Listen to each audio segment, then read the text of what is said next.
So we're all set to start in our second match. You're watching live here at Subversiv Fight Club.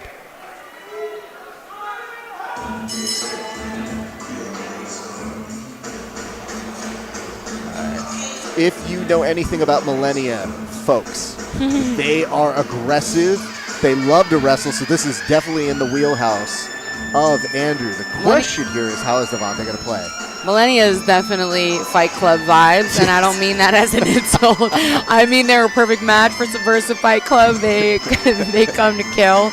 And, yeah, a lot of wrestling, a lot of MMA guys out of there, guys and girls. Some of the toughest opponents I've ever faced out of Millennia MMA, and the absolute sweethearts afterwards. Super great competitors. Looking for that underhook there, doesn't find a home for it. So now looking over at the way that they're kind of exchanging off of the head positioning here, Kendall, I wonder how long we're going to be standing up. Ooh. Yeah, it's hard on those big doubles when they're telegraphed with the arms wide open like that. You see a lot of times, and you see this turn into this double underhook position. Woo! We don't need that get-down rule here. I am perfectly fine with these gentlemen going to work like this. But, man, wow! Big back take. Big back take. And that big neck rear is naked under choke. It doesn't even need to be under, right? Yeah. I mean, anything below the eyes is neck in the world of, especially combat guys, right? Yeah, but, I mean, so far, Andrew was navigating well out of it. He was hoping maybe to get into the guard, but now he's underneath the mount of Devontae Beale, and Devontae now chilling a little bit, looking for that underhook. Man, Devontae did such a great job of rotating between the back and mount control. A lot of times, especially in these heavier weight classes, we see in those roll-throughs, there are big moments of scrambles and escape, and people don't regain control. So I think that was really impressive work by Devontae. And to think all of that started by the telegraph double from Andrew, right? He shot in, arms wide, he let the double unders come in, and then got, really was like a double under, like lateral throw almost with a foot sweep. And what a beautiful transition. And back up to the feet one more time. Woo, nice Granby roll through there. I don't know how much he was voluntarily doing that Granby. I don't know. I will say, if you're not familiar with Granby rolls, folks, that was not breakdancing. That is wrestling. We are wrestling out here. Wrestling indeed. Kendall would know. She has some of the best wrestling out there, people. You know, you can spot Dorian over on the side. He's even mic'd up, I see, so they're definitely filming him and probably going to put out a great video. So be on the lookout for that from him and his team. But nice little standing switch there. Now looking over on a front headlock. And Devontae now a little bit on the defensive. You got TJ blocking over there.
Thank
you.